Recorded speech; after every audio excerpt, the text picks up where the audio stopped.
Halo, mambo vipi? Karibu tena katika mwendelezo wetu mafunzo ya JavaScript. Leo nimeandaa somo muhimu sana katika utengenezaji wa tovuti. Na nimeandaa katika mtindo wa zoezi kama kawaida yangu. Somo la leo tunaangazia namna gani ambavyo koda au mwandishi wa utengenezaji wa tovuti anaweza akatengeneza tovuti ambayo inampa uhiari mtumiaji kuweza kuziona nywila au password pale anapokuwa anaingia katika mfumo au anajisajili. Ni muhimu kutengeneza uhiari huo kwamba pale anapoandika anaweza akaamua kuandika akizitazama au anaweza akazificha kutokana na uhitaji wake, kwa sababu sio kila wakati tunakuwa na uhakika wa 100% na password tunazoziandika. Na pale tunapokuwa tumeandika input ambayo aina yake ni password, maana yake moja kwa moja zinakuwa zimefichwa. Ni muhimu kutengeneza mazingira yeye kuweza kukagua ili kujihakikishia. Tumekuwa tukikutana kitu hii mara nyingi, ndio maana nimesema ni muhimu sana. Kwa mfano nimeandika hapa, nimeandaa hii form fupi kwa ajili ya password. Kwa mfano nikiandika password zangu nikaandika 66, kama sijaandika code za JavaScript au kama ni lugha nyingine kuniruhusu kuweza kuzitazama, kama nimefanya makosa maana yake nitaziruhusu ziende kama zilivyo na makosa yake. Lakini hii ni mfano, nikibofya hapa utaona zinaonekana kwa sababu kuna kitu tumekiandika nyuma kinachoruhusu kuweza kuona password hizi. Ni muhimu kwa sababu inatoa uhiari wa kuhakiki, lakini pia inampa uhiari wa kuweza kuzificha. Je, katika kodi nini hutokea? Hebu tuende tukatazame nini ambacho kinajitokeza katika uandishi wa kodi katika uhalisia. Kwa hiyo tukienda katika kodi zetu tutaweza kuona kwamba nimekwisha andika CSS, kwa hiyo usishangae kama kutakuwa na tofauti zozote. Kwa hiyo tutaandika field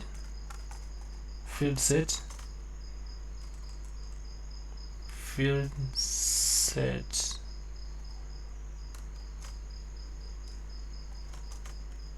na ndani hapo tutaandika legend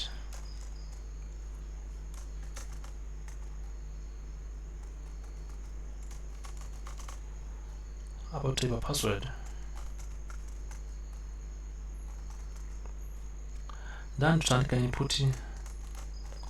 input ya password kwanza, alafu kisha pia tutaandika input ya checkbox. Kwa type yake hapo itakuwa ni password.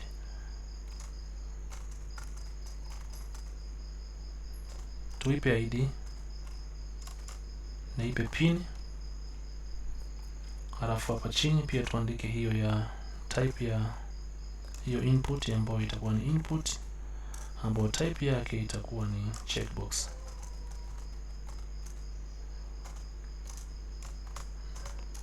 Type ID ambayo itakuwa ni ya check.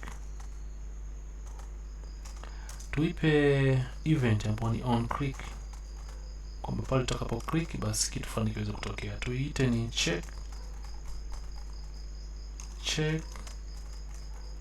your box.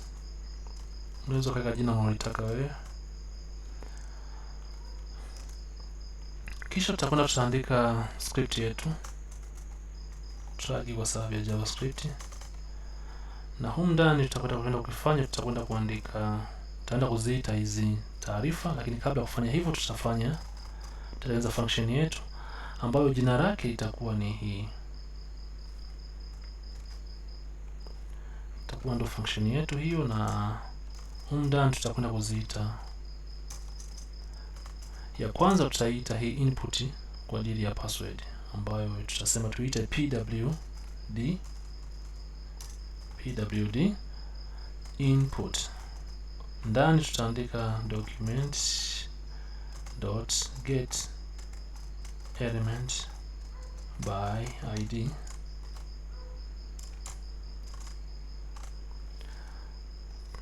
Tutakopi kwa ajili ya kupunguza muda.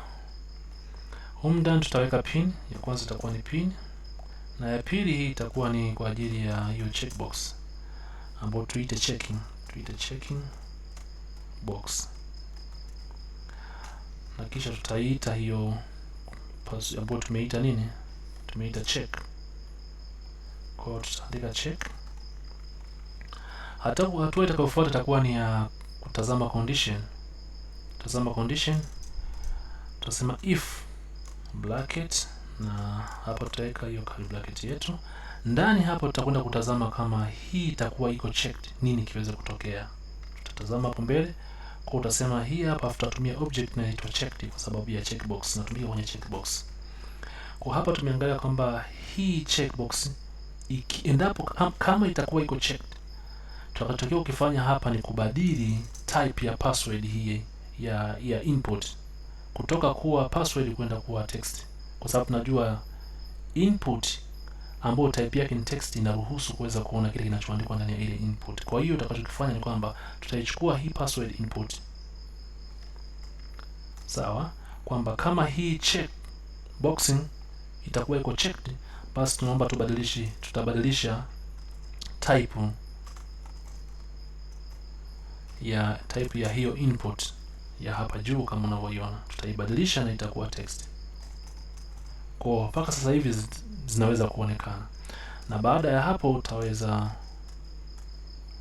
tutasema kwamba kama haitokuwa iko checked, basi hiyo input iendelee kuwa password, iwe password, ndio type yake. Type itakuwa sawa sawa na password. Kwa ukisave na ukaenda ukarani, kodi zetu zimenyoka, sio kama kuna kosa tumefanya. Kwa utaona ipo kama kawaida. Kwa hiyo nikisema niandike mfano password zangu, labda nikaandika, nikienda nika click inatokea, na niki uncheck ina disappear.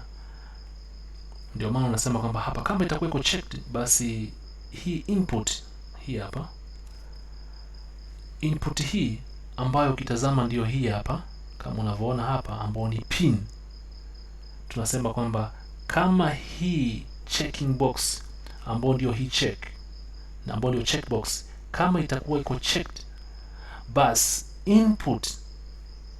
input ya password ambayo ndio hii hapa, type yake ibadilishwe kutoka kuwa password iende kuwa text. Na tunajua ikiwa text inaonyesha values ambazo zinaandikwa ndani yake. Vinginevyo basi hiyo input kama itakuwa maana yake haiko checked, kama ambavyo hapa tumefanya, tumia uncheck. Hapa iko checked, hapa tumia uncheck. Kama itakuwa unchecked, basi iwe password.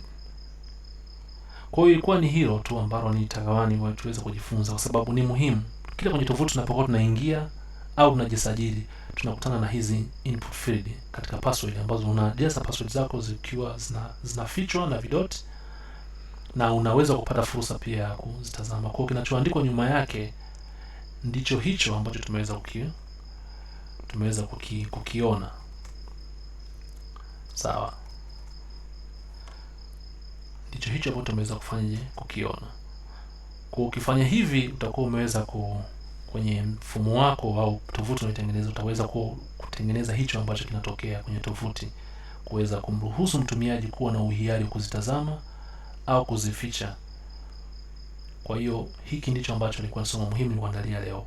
Ni jepesi, fupi, lakini ni muhimu sana, kwa sababu kwenye kila tovuti utakutana na kitu kama hiki, labda kama mtengenezaji asiwe na weledi mzuri sana. Kwa hiyo niseme nashukuru sana kwa kuweza kutazama video hii. Ni kuombe tu kwamba usisahau like, kubofya notification, lakini usisahau kuweka comment na usisahau kusubscribe. Kwa wale ambao hujasubscribe, ni wahimize sana na kuomba sana uweze kusubscribe, kushare, kucomment na kubofya notification kwa ajili ya video zinazofuata. Niseme kwa leo inatosha, tukutane katika video